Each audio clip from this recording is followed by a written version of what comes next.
Tu veux savoir comment je suis passé de ça à ça? Alors regarde bien cette vidéo.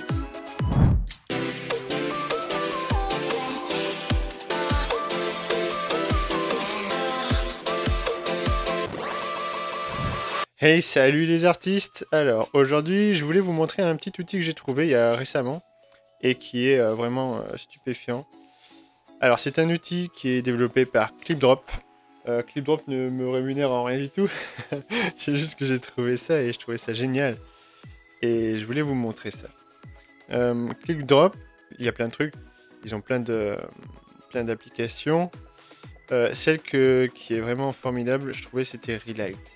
Relight parce que Photoshop, il est pas capable de faire ça et je connais aucun autre logiciel qui est capable de faire ça. Et c'est assez fou. Donc pour vous montrer, donc soit on télécharge son image, soit on prend l'image d'exemple. Voilà. Donc en fait, on va pouvoir déplacer nos lumières. Mais les lumières, c'est plus que juste comme si sur Photoshop on déplaçait un calque avec une espèce de lumière qui a un masque. C'est bien plus que ça parce que les lumières, en fait, il va capter que ça c'est de la lumière, là il y a de l'ombre et après il y a encore de la lumière. C'est comme s'il faisait presque un 3D du visage et après il applique les lumières dessus. Mais voilà, quand on bouge la distance, en fait, voilà, là on voit que la lumière, elle est dans la peau, dans le visage. Et si je bouge cette distance-là, on voit même les lèvres qui se dessinent. Donc je sais pas comment l'IA se débrouille, mais c'est un truc de malade. Que d'après l'image, l'IA reconstruise le 3D et évalue les lumières en fonction, c'est dingue. Donc avec cet outil, on va pouvoir faire des incrustations, des intégrations vraiment très réalistes au niveau de la lumière. Comment on va faire ça? Donc j'ai préparé un petit exemple. Alors l'exemple que j'ai préparé, ça va être d'intégrer ma tête dans ce décor. Avec des lumières violettes, des lumières bleues. Et voilà. Donc on va s'amuser à ça. On va faire retour. On va prendre ma tête. Donc vu que l'outil il est gratuit, on peut continuer en standard 1004, vu que mon image est carrée. Donc la basse def. Ou alors, si vous voulez payer la haute def, bah, vous pouvez aussi. Moi, pour l'instant, ce que je vais en faire, c'est juste un petit truc de démo. Donc, je vais rester en basse def. Donc voilà, donc vous avez déjà des pré-options remplies qui peuvent faire varier un peu les lumières. Donc celle-ci, ou alors, je sais pas, qu'est-ce qu'il y a d'autre? Celle-là. Voilà, donc par exemple, lumière violette. Donc je me mets l'exemple de côté. Donc on a des lumières plutôt violettes de ce côté, rose-violette, et des lumières plutôt bleues de ce côté. Donc je vais essayer de faire ça. Donc lumière violette. Donc voilà. En fait là vous avez les presets, l'ambient et 3 lumières. Et après vous pouvez en ajouter d'autres. Bon voilà. Ensuite on s'amuse avec les réglages, le power, la distance, le rayon. On ajuste les positions des lumières. Je vous passe tout ça en accéléré. Et voilà ce que ça donne. Ce que je vais faire dans un premier temps, c'est ouvrir ma photo d'origine et la détourer. Donc pour la détourer, bon bah maintenant c'est simple, hein, on va prendre l'outil sélection d'objets. Voilà, parfait.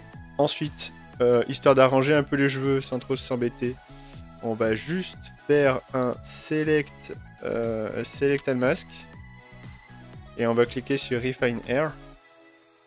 Voilà, comme ça il redéfinit un peu plus les contours des cheveux et on va pas s'embêter plus que ça, on va mettre OK et on va faire CTRL J et ensuite on va prendre l'image donc qu'on a travaillé sur Relight. On va venir la caler là. Donc ce que je fais ensuite, je sélectionne, alors CTRL, j'ai pas les touches qui s'affichent, mais CTRL, clique sur la vignette pour prendre cette sélection là, je me reviens sur celle-ci et je fais CTRL J et j'enlève les backgrounds. Et ensuite, on ajoute le background. Puis ensuite, je retravaille un peu les lumières sur Relight, où je me fais 2 exports qui sont légèrement différents. Pour les combiner, je les mets l'une sur l'autre. Et sur la première, je vais tout simplement lui appliquer un petit masque. Voilà. J'ajoute ensuite un peu de flou sur le background pour simuler une profondeur de champ et rendre le tout un peu plus réaliste. Ok, et alors on va faire un autre petit effet de blur. Moi celui-là pour le coup il est pas réaliste, mais c'est pas grave. Ça va rendre bien. On va aller dans la galerie et on va prendre Iris Blur. Alors oui, il bug un petit peu, mais il marche bien quand même. On va revenir sur celui-ci et on va affiner un peu les réglages parce que là je vois que c'est un peu fait à l'arrache.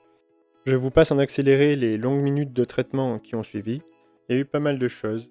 L'ajout d'ombre au niveau des épaules, l'effacement du cheveu qui dépassait, correction des noirs, avec un peu de bleu, un peu de magenta dans les noirs, ajout d'un petit effet de lumière à l'intérieur des cheveux également, et enfin un effet Polaroid fait sur Toy Camera pour ajouter un peu de vignettage et une correction de couleur.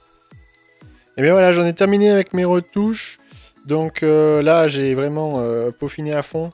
J'ai même supprimé le haut du micro parce que j'ai vu que de loin, ça représentait presque comme si j'avais un petit chignon sur la tête.